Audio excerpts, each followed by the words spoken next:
Allah bersalawat itu bukan berarti Allah ngucapin salawat. Oh, semoga salawat tercurah kepada guru gembul. Misalnya, enggak, bukan.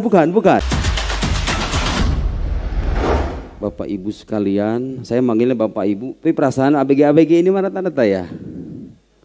Jangan Bapak Ibu, saudara-saudara. Baraya. Khusus di sini baraya ya. Janganlah. Sebelumnya saya mau memberikan wasiat kepada anak-anak muda karena saya tahu di sini katanya banyak anak-anak muda hijrah. Ya, saya dikasih amalan baraya. Aduh, keceplosan tuh kan. Saudara, saya dikasih amalan sama guru saya, silahkan amalkan ini, dawamkan setiap hari. Sebagai pegangan supaya kita istiqomah dalam beragama. 1, jangan lepas baca istighfar per hari, pagi 100, malam 100. Cukup astagfirullah 100. Saya jelaskan nanti filosofinya kayak gimana.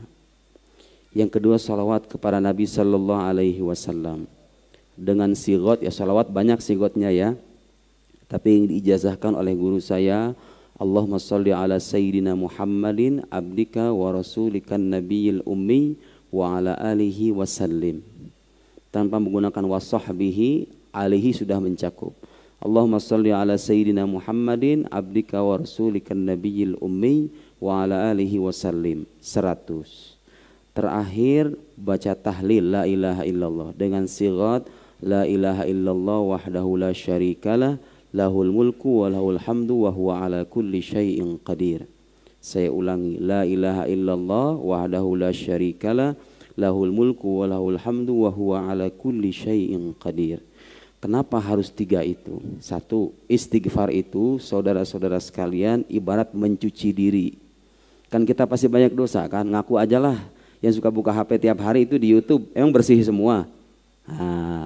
YouTube isinya kotoran, Instagram juga kotoran, TikTok apalagi, ya enggak? Istighfar. Supaya kalau tiba-tiba misal nauzubillah kita diambil di waktu malam, Allah sudah mengampuni. Subhanallah ya, agama kita itu memberikan pintu ampunan yang sedemikian luas. Antum tahu enggak kalau antum berbuat dosa di satu tempat, kan yang mencatat itu ada malaikat pencatat kebaikan, pencatat keburukan. Mungkin ada sebagian yang baru tahu nih. Tahu nggak ketika kita berbuat baik, malaikat itu langsung mencatat amalan kita. Malaikat pencatat keburukan nggak akan protes, catat aja langsung. Kalau berbuat baik. Tapi tahu nggak kalau kita berbuat buruk, itu malaikat pencatat kebaikan minta nunggu dulu. Jangan-jangan dia beristighfar. Tunggu dulu. Makanya ulama mewasiatkan kalau kita berdosa di suatu tempat istighfar. Kalau enggak tambal dengan sedekah. Di anna sedekah tudfi ghadabar rabb. Karena sedekah itu bisa mematikan murka ilahi. Tambal dengan sedekah atau tambal dengan amal kebaikan apapun. Subhanallah kan, Allah betapa sayangnya kepada kita. Kalau kita berbuat salah itu malaikat kebaikan, tar dulu. Siapa tahu dia beristighfar. Kalau dia beristighfar nggak jadi dicatat. Nggak jadi dicatat. Nih, saya ngomong begini jangan sampai yang suka pacaran jadiin alasan ya. Yuk kita istighfar aja yuk. Bareng-bareng aja kita istighfar berjamaah. Jangan begitu, gak boleh nyepelein. Ini mah kalau orang khilaf, ya kan? Khilaf karena tidak kuasa menahan hawa nafsunya, langsung istighfar. Allahu Ghafurur Rahim, Allah Maha Pengampun. Jangan pernah ada perasaan kalau beristighfar Allah gak akan menerima. Pelacur aja, tahu kan kisah pelacur? Yang ngasih makan anjing bisa diampuni sama Allah. Apalagi ini pemuda-pemuda hijrah yang tiap hari ke masjid, ya kan? Jangan khawatir. Itu pertama istighfar. Jadi istighfar itu ibarat kita mau menempuh perjalanan, kita cuci badan dulu. Artinya cuci diri dari dosa-dosa. Kenapa harus sholawat? Karena sholawat itu adalah jalan kita menuju Allah. Nabi Muhammad itu perantara kita menuju Allah Sallallahu Alaihi Wasallam.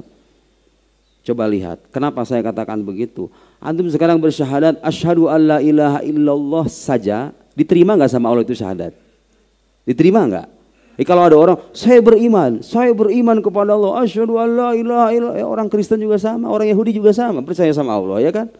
Tahu yang membedakan kita dengan mereka apa? Yang kedua tadi, wa asyhadu anna Muhammadar Rasulullah. Jadi yang kedua itu pelengkap, orang tidak akan sempurna dan dianggap keimanannya kecuali setelah dia mengakui Muhammad alaihissalatu wassalam sebagai utusan Allah. Artinya saudara-saudara, Kalau beragama nggak pengen pincang, jangan cuma hanya berzikir mengingat Allah saja, tapi Anda juga harus membangun ikatan emosional dengan Nabi Shallallahu Alaihi Wasallam. Bahkan kata guru saya, yang bisa menjaga kita dari kekufuran itu, nih ya, kita hidup di perkotaan, banyak pikiran-pikiran aneh, merasuk, udah banyak lah sekarang, apalagi zaman internet. Pengen nggak terjaga dari hal-hal semacam itu? Banyak sholawat sama Nabi. Nabi itu wafat jasadnya saja, ruhnya itu masih ada. Banyak sekali ayat Quran. Wa'alamu anna fikum Rasulullah, ketahuilah bahwa pada diri kalian itu ada Rasulullah. Tahu dalam sholat kita diajarkan apa dalam tahiyat? Coba. Assalamu alaika ayuhan nabi atau assalamu alan nabi atau alaihi. Alaika, tahu nggak artinya dalam bahasa Arab alaika? Itu namanya kaful mukhotob, kaf yang menunjukkan lawan bicara. Jadi kalau saya bilang assalamu alaikum artinya orangnya ada, ya nggak? Jadi kaf itu menunjukkan lawan bicara yang hadir. Ketika Allah mengajari kita dalam tahiyat, Nabi mengajari kita dalam tahiyat, assalamu alaika ayuhan nabi, itu artinya bukti nyata bahwa Nabi itu hadir sebetulnya di hadapan kita, bukan dengan jasadnya tapi dengan ruhnya. Jadi kalau ada masalah, kalau nangis, kalau sedih, ditikung sama orang, misal atau bangkrut bisnis, orang beriman tuh jangan pesimis. Nabi kita itu masih ada, mendekatlah kepada Nabi. Musyrik itu, bodoh kan? Suka ada yang bilang begitu kan, musyrik kan? Gak ada orang Islam yang menuhankan Nabi, betul gak? Musyrik itu kalau Anda mempertuhan Nabi, sebagaimana orang Kristen, mohon maaf, mempertuhan Isa Al-Masih, ya kan? Saya tanya sekarang, ada gak orang Islam yang mempertuhan Nabi Muhammad? Gak ada. Tapi bahwa Nabi Muhammad adalah perantara, emang benar-benar perantara kan? Coba tanpa ada Nabi Muhammad, Anda bisa mengenal Tuhan Anda? Saya bisa duduk di sini? Anda bisa sholat di sini? Tahu tata di mana? Ayo. Dari para ulama, ulama dari sahabat, sahabat dari Nabi. Sallu kama ra'aitumuni usolli, perintah Nabi. Kita bisa sholat bisa karena gara-gara Nabi Muhammad. Jadi kalau beragama nggak pengen pincang, anak-anak muda, kalau nggak mau nanti terjerumus ke dalam pikiran-pikiran yang aneh, tersesat, tiba-tiba mati dalam kekufuran, nauzubillah, mendekatlah kepada Nabi Muhammad dengan emosionalitas kita. Caranya gimana? Banyak baca sholawat. Paling tidak 100 pagi, 100 sore. Nah, terakhir baca la ilaha illallah, karena itulah ghayatul ghayat, itulah tujuan utama kita beragama, ya enggak? Tujuannya sampai kepada Allah setelah kita membersihkan diri dengan istighfar, mendekatkan diri kepada Rasulullah sebagai perantara. Kita pengen dituntun, ya. Kalau kita bilang menjadikan Rasulullah sebagai perantara itu kita pengen dituntun, bukan menuhankan Nabi. Enggak ada ceritanya orang yang bisa menuhankan Nabi, ya. Yang suka musyrikan itu orang-orang belahan sana itu, jangan didengerin. Kita menjadikan Rasulullah sebagai suri tauladan dan perantara supaya kita sampai kepada Allah, karena dosa kita banyak. Nabi orang suci, ya kan? Kita berharap melalui cara kita mendekat dari kepada Nabi dengan salawat itu, kita bisa sampai kepada Allah, dan itulah yang disimbolkan dengan la ilaha illallah wahdahu la syarikalah lahul mulku wa lahul hamdu wa huwa ala kulli syai'in qadir. Gak usah nanya pahalanya ya. Nanti kita kalau ketemu di sorga pasti antum menyesal kalau nggak ngamalin ini. Karena saya baca dalil-dalil subhanallah. Pahala membaca yang tadi saya sebut, la ilaha illallah wahdahu la syarika lahul mulku wa lahul hamdu wa huwa ala kulli syai'in qadir. Bahkan satu solawat itu saudara sekalian, satu solawat. Tahu nggak dalam Islam itu ada satu ibadah yang kalau diamalkan sama orang muslim, mau dia orang fasik sekalipun, pendosa kalau ngamalin ini udah pasti diterima kata para ulama. Hatman, pasti. Apa itu? As-salah ala nabi alaihi salatu wassalam. Salawat kepada Salat kepada Nabi itu waktu naik motor, waktu di mobil, waktu nyuci piring, ya, waktu nunggu Gojek. Saya waktu kuliah dulu kayak gitu. Naik bis daripada 1 jam kira-kira nganggur kan, ini baca sholawat. Tahu nggak satu sholawat itu balasannya, coba bayangin. Dan nggak ada itu ibadah dalam Islam yang pahalanya sebesar itu. Man shalla alayya marratan, barang siapa bersalawat kepadaku 1 kali, kata Nabi, 1 kali saja. Sallallahu bihi alaihi asyra. Allah bersolawat kepadanya 10 kali. Allah bersolawat itu bukan berarti Allah mengucapkan salawat, oh semoga solawat tercurah kepada guru gembul misalnya. Enggak, bukan begitu Allah bersolawat, ya. Itu saudara kita, ya, saudara kita, jangan diabaikan. Saudara kita yang harus kita rangkul, ya. Sudah dilihat kan? Cukup tahu bahwa itu salah, tapi bagaimanapun yang salah itu adalah saudara kita sebagai sesama umat muslim. Gak usah dibully, cukup selesai, ya, oke? Jadi ketika Allah, maaf tadi saya ngomongin apa tuh? Gara-gara itu tuh, gara-gara nyebut itu, Iya, salawat Allah artinya memberikan rahmat secara khusus. Dan dalam Islam nggak ada itu. Yang pahalanya ibarat itu Allah bersolat langsung kepada seorang hamba kecuali salat kepada kekasihnya. Pahalanya sangat besar. Bahkan salah seorang ulama asal Mesir, almarhum Syekh Abdul Ba'ith Ibrahim Syekh Abdul Ba'ith Al-Qattani pernah bilang, salah wahidah tafukullal ujur. Satu salawat itu kalau kita resapi, kalau kita bacakan dengan penuh ketulusan, itu bisa melampaui sekian banyak pahala. Salawat kepada Nabi itu luar biasa, saudara. Saya merasakan dampaknya. Dan banyak orang di luar sana menasihati kita, kalau kita dalam keadaan susah, kalau kita dalam keadaan terhimpit, kalau kita pengen terpenuhi hajat, kalau kita ingin dekat kepada Allah, mendekatlah kepada kekasihnya, insya Allah Anda akan dekat dengan Allah Subhanahu wa Ta'ala. Jangan lupakan sholawat, jangan lepaskan sholawat. Baik, sekarang saatnya kita ngaji sedikit ya. Supaya tidak, karena agama itu harus jelas referensinya, harus jelas asal usulnya. Bicara agama itu tidak boleh asal-asalan. Harus mengikuti ulama, karena ulama adalah warathatul anbiya, ulama adalah pewaris para nabi. Saudara sekalian, banyak orang di luar sana yang menganggap bahwa beragama itu yang penting beramal soleh aja, berbuat baik aja, betul nggak? Udah dah, yang penting kita berbuat baik aja, nggak penting agama lu apa, ya nggak? Nggak penting agama lu apa, keimanan lu apa. Allah kan tidak melihat itu, Allah melihat kerja nyata kita. Salah. Yang benar berbuat baik, benar menjaga keimanan juga penting.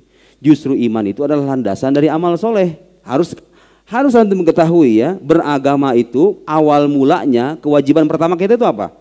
Coba, kewajiban yang dibebankan kepada kita sebagai orang yang akil balik ini apa coba? Bukan, sholat wajib, semuanya wajib. Tapi kewajiban yang paling pokok yang pertama kali. Awal wajibin alal insan ma'rifatul ilahi bistiqan. Kewajiban pertama bagi manusia itu adalah mengenal Allah dengan keyakinan. Gak boleh ikut-ikutan, harus tahu dalilnya. Gak boleh menjadi muqallid, menjadi orang yang bertaklid, asal ikut aja. Nah, nanti saya akan bacakan. Bahwa para ulama berselisih tentang imannya muqallid. Sah atau enggak? Kamu beriman kepada Allah? Beriman. Kenapa Allah itu ada? Ya kata guru ngaji saya begitu. Nah, itu namanya muqallid. Muhammad itu ada seorang nabi. Bayang nggak kalau ada orang Kristen datang ke antum kemudian nanya, kamu masih muslim ya? Masih. Percaya Muhammad? Memang percaya. Nabi? Nabi iya. Buktinya apa? Saya juga nggak tahu. Hanya ikut-ikutan saja. Banyak kan orang Islam di luar sana yang begitu kan? Itu dosa besar. Anda diberikan kemampuan, otak yang sehat, panca indera yang sehat, diberikan hati nurani, diberikan badan, fisik, tangan, kaki bisa bergerak, bisa belajar, gak digunain buat mengenal Tuhan Anda berdosa besar. Emang Tuhannya beneran ada? Nah, itu pertanyaan juga kan? Tuhan yang beneran ada? Ya iya dong, masa iya Tuhan kagak ada? Sekarang kalau kita perhatikan, coba ya saudara-saudara, semua barang-barang dan makhluk-makhluk ada sekeliling kita itu, ada enggak? Sesuatu yang tadinya itu nggak ada, terus dia ada, tapi dia itu mengadakan dirinya sendiri tanpa sebab. Mungkin nggak sih itu? Ada handphone. Saya nggak pernah loh ketemu sama yang buat handphone ini, tapi saya yakin betul dengan akal sehat saya bahwa handphone ini ada yang buat, betul nggak? Jadi alasan bahwa kita kan nggak bisa ngelihat Allah, ya itu mah bukan alasan Allah nggak ada. Emang kalau sesuatu nggak dilihat artinya nggak ada? Saya nggak ngelihat tuh apa yang di balik tas Anda. Misalnya ada uang di situ, tapi saya kan nggak ngelihat. Apakah kalau saya tidak melihat artinya tidak ada? Ya uangnya ada, tapi saya nggak tahu, ya kan? Saya nggak ngelihat. Dan banyak anak-anak muda di luar sana sekarang yang suka mempertanyakan keberadaan Tuhan gara-gara apa katanya? Mana coba sains tidak membuktikan keberadaan Tuhan?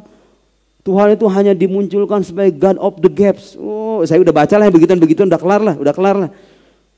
Tuhan itu hanya dimunculkan sebagai alternatif ketika sains tidak bisa menjawab. Sekarang sains sudah bisa menjawab semuanya. Tuhan gak ada dong kalau begitu. Lupa. Coba tanya sama dia. Saya mau nanya, dulu alam itu bagaimana adanya? Itu rata-rata orang-orang ateis kalau udah bicara begitu kelihatan bodohnya. Karena bagi dia itu alam itu sekonyong-konyong katanya. Ada pernah saya dengar orang ateis bilang, ya udah kayak bola dilempar katanya. Alam itu, bola dilempar jelek aja sekonyong-konyong. Dia lupa, bola itu ada yang buat loh, ya enggak? Bener kan? Ada nggak bola tiba-tiba jelek begini nggak ada yang buat, mungkin nggak? Ada lagi orang ateis bilang enggak, alam itu muncul seperti halnya dedaunan yang jatuh dari pohon begitu saya tiba-tiba. Dia lupa, daun itu bisa jatuh gara-gara tekanan udara kan? Ada sebabnya nggak pada akhirnya? Gak ada fenomena alam semesta tadi yang nggak ada kemudian ada tanpa ada sebab, ya kan? Nah, kalau kita sudah meyakini itu, meskipun kita tidak melihat, nah kita harus juga konsisten dong. Kalau begitu alam semesta dan ilmu modern membuktikan alam itu tadinya kan nggak ada. Paling tidak teori Big Bang yang banyak diambil oleh para ilmuwan itu kan mengatakan alam ada permulaannya. Oke, kalau ada permulaannya berarti ada yang menciptakan dong. Ada sebab dibalik kebermulaan alam. Ya ini kan bermula tuh. Anda juga bermula kan? Ada awalnya gitu loh. Kapan lahir? Tanggal sekian, itu permulaan Anda. Anda ada sebabnya. Segala sesuatu yang bermula sudah pasti ada sebabnya. Jadi walhasil sangat masuk akal kalau kita mengatakan Tuhan itu ada karena itu memang itulah tuntutan nalar sehat kita. Nah, makanya saya setuju dengan salah seorang, dulu saya pernah baca salah seorang filsuf dari Inggris apa Amerika ya. Dia bilang bahwa ateisme itu adalah penyakit yang penyakit yang terlahir dari dosis filsafat yang yang melampaui batas. Jadi orang kebanyakan mikir gitu kira-kira kan. Lalu muncullah orang Tuhan nggak ada lah. Dan banyak orang-orang. Ada juga orang-orang yang mengingkari keberadaan Tuhan bukan karena soal dia membaca buku filsafat, bukan. Tapi karena masalah psikologis. Diputusin sama pacarnya, kemudian pertanyaan Tuhan tuh adil apa enggak sih? Gila dia nggak berusaha bisa dapetin, saya berusaha bertahun-tahun ditolak terus. Doa tiap hari tahajud nggak pernah ketinggalan. Tuhan, apakah engkau ada? Kan kayak begitu ya nggak? Ada yang begitu. Nah kita harus yakin dan keyakinan ini bersandar pada kesimpulan rasional bahwa Tuhan itu ada. Kalau Tuhan ada, berarti kewajiban Anda sebagai makhluk itu bukan ngapa-ngapain, tapi mengenal Tuhan itu. Betul nggak? Masuk akal nggak? Sebelum Anda sholat buat siapa? Oh, buat Allah. Allahnya kayak gimana? Harus tahu dong. Kita ibadah, kita berderma, menyantuni orang-orang yang tidak mampu, orang fakir miskin kita santuni. Saya ikhlas mbak karena Allah. Emang Allahnya kayak gimana? Harus tahu. Saya sholat sunnah, qobliyah, ba'diyah itu ngikutin siapa? Oh ngikutin Nabi Muhammad. Emang itu Nabi beneran? Harus tahu. Harus dan wajib hukumnya. Itu hukumnya wajib bagi setiap muslim mempelajari itu. Nanti katanya kalau kita udah mati ada surga, ada neraka, ada hisab, ada sirat, ada haud, ada hari kebangkitan, ada pembagian buku catatan dan lain-lain. Di surga itu ada kenikmatan ABCD. Kan kamu gak pernah ngelihat. Bagaimana kamu bisa tahu dan yakin bahwa itu benar-benar ada? Harus tahu jawabannya. Nah khusus yang pertanyaan yang terakhir ini saya jawab dulu ya supaya saya nggak lupa karena itu penting. Banyak tuh anak-anak muda di luar sana mengatakan kita nggak pernah kok ngeliat begituan. Itu cuman dongeng-dongeng aja supaya manusia pengen mendapatkan keabadian yang nikmat yang abadi. Dimunculkanlah ide tentang sorga. Suka ada yang bilang gitu kan? Di sorga itu katanya dimunculkan ketika manusia dalam puncak penderitaannya mengharapkan kenikmatan yang abadi, dimunculkan ide tentang sorga. Saya udah biasa itu orang-orang ateis bilang begitu. Kita percaya sorga, neraka dan hal-hal gaib itu karena itu dikabarkan oleh sumber yang terpercaya. Siapa? Manusia agung yang sudah terbukti kenabiannya. Garis bawahi, terbukti kenabiannya. Bukan cuma diakui sebagai nabi, tapi terbukti kenabiannya. Nanti kita akan diskusi sedikit demi sedikit ya. Yang sederhana-sederhana aja supaya kita yakin dan mantap bahwa manusia yang kita ikuti itu benar-benar utusan Allah Subhanahu wa taala. Bukan berdasarkan kita ikut-ikutan aja. Jadi kewajiban pertama itu saudara harus mengenal Allah. Setelah kita membuktikan dengan akal sehat kita, oh iya ya, nggak mungkin alam ini ada dari ketiadaan kalau nggak ada sebabnya. Harus ada sebabnya. Nah, ada sebagian orang nggak percaya tuh. Enggak, kalau beriman tuh cukup kita ikuti aja. Nah, saya bacain sekarang, kita ngaji dikit ya, nggak apa-apa ya. Halo, ibu-ibu, ibu-ibu itu sama ABG juga ya kayaknya ya. Gak apa-apa kita ngaji sedikit ya supaya Anda tahu bahwa kalau Anda beriman cuman ikut-ikutan doang, nggak pakai otak. Gak pakai akal, maksudnya dalam arti gak tahu dalil-dalilnya, iman Anda tuh diperselisihkan oleh para ulama, keabsahannya. Lihat, Imam Sanusi ini salah seorang ulama besar yang salah satu bukunya saya syarah tuh di buku terbaru tuh. Nah itu tuh, Imam Sanusi. Boleh punya kitab Ummul Barahin, itu saya sarankan untuk dibaca karena itu kitab ringkas dan tipis, tapi sudah mencakup sebagian besar akidah Islam. Cukuplah buat bekal. Yang sibuk-sibuk kerjaannya bisnis, jual beli online, nggak ada waktu buat ini, udah baca itu. Pahami tapi ya, bukan cuma dibaca kemudian selesai, enggak dipahami. Imam Sanusi dalam syarah Ummul Barahin, ini yang bahasa Arabnya. Beliau punya syarah juga Imam Sanusi itu. Yang saya tulis itu syarah berbahasa Indonesia. Lihat dari namanya saja, Ummul Barahin. Apa artinya Ummul Barahin? Induk dari bukti-bukti. menunjukkan bahwa akidah Islam itu semua ada buktinya. Jangan khawatir ya, kadang-kadang kita nggak tahu aja karena nggak belajar. Tapi semua akidah Islam dari A sampai Z itu ada buktinya semuanya. Tuh Imam Sanusi membuktiin. Saya sudah menyederhanakan sebisa mungkin ya, Imam Sanusi sudah memaparkan. Kata Imam Sanusi, wajib ala kulli mukallafin syar'an ay ya'rif ma yajib fi haqqi maulana jalla wa az. Wajib bagi setiap mukallaf, mukallaf itu siapa? Orang balik yang berakal, yang panca inderanya sehat, kayak Anda semuanya nih gak ada yang cacat kan? Kemudian sudah sampai kepadanya dakwah, dalam arti ajakan untuk beriman. Kayak kita semua nih udah nerima dakwah, ya kan? Itu mukallaf. Wajib bagi mukallaf mengetahui, lihat, ayya'rif, mengetahui, wajib. Iman itu harus didasarkan pada pengetahuan, bukan ikut-ikutan. Ya, harus dasarnya pengetahuan. Makanya ada ilmunya. Ilmu yang membahas tentang dasar-dasar iman itu namanya ilmu akidah. Nama lainnya ilmu usuluddin, nama lainnya ilmu tauhid, nama lainnya ilmu kalam, dan nama ada al-fiqhul akbar, kebalikan dari fiqhul asgar. Kalau fikih fiqhul asgar, kalau tauhid al-fiqhul akbar, yang Abu Hanifah punya risalah tentang fiqhul akbar. Wajib. Beliau mensyarah kemudian di bawahnya. Annahu yajib syar'an ala kulli mukallafin al-baligh al-aqil ay ya'rif ma dzukir li annahu. Nah, setelahnya beliau mengatakan wa yajib. Wa inna ma qala ya'rif wa lam yaqul yazim. Beliau wa yajib ala kulli mukallafin syar'an ay ya'rif. Ya'rif tadi mengetahui. Yajzim isyaratan minhu ila anna al-matlub fi aqaidil iman al-ma'rifah. Yang dituntut dalam akidah keimanan itu adalah pengetahuan. Jadi setiap orang harus tahu. Semua orang yang sudah akil balik wajib hukumnya fardu ain. Kalau enggak Anda berdosa. Paling tidak iman Anda diperselisihkan. Nah, saya mau baca yang kira-kira cocok buat tema kita aja. Supaya Anda tahu bahwa dalam Islam tidak ada istilah iman, percaya aja, buktinya belakangan, enggak ada. Anda harus tahu dan sudah ada bukti-buktinya. Masalahnya kita enggak belajar. Al-ma'rifah, ma'rifah, pengetahuan. Dasar pengetahuan itu apa? Al-jazam al-mutabiq an-dalil. Kepastian, jadi Anda meyakini secara pasti dan kepastian itu sesuai dengan kenyataan dan bersandar pada dalil, bersandar pada bukti. Jadi nggak ada istilah dalam Islam sekali lagi Anda percaya bukti nggak ada, semua ada buktinya. Anda harus pelajari itu. Dengar ini, wala yakfi fihat taqlid. Dalam beriman itu tidak cukup bertaklid. Apa itu taklid? Al-jazam, al-mutabiq fi aqaidil iman bila dalil. Anda memastikan suatu pendapat, suatu keyakinan dalam akidah keagamaan bila dalil, tanpa tahu dalilnya. Itu kayak anak kecil. Anak kecil kalau kayak gitu nggak apa-apa ya. Kenapa nak kau percaya Allah?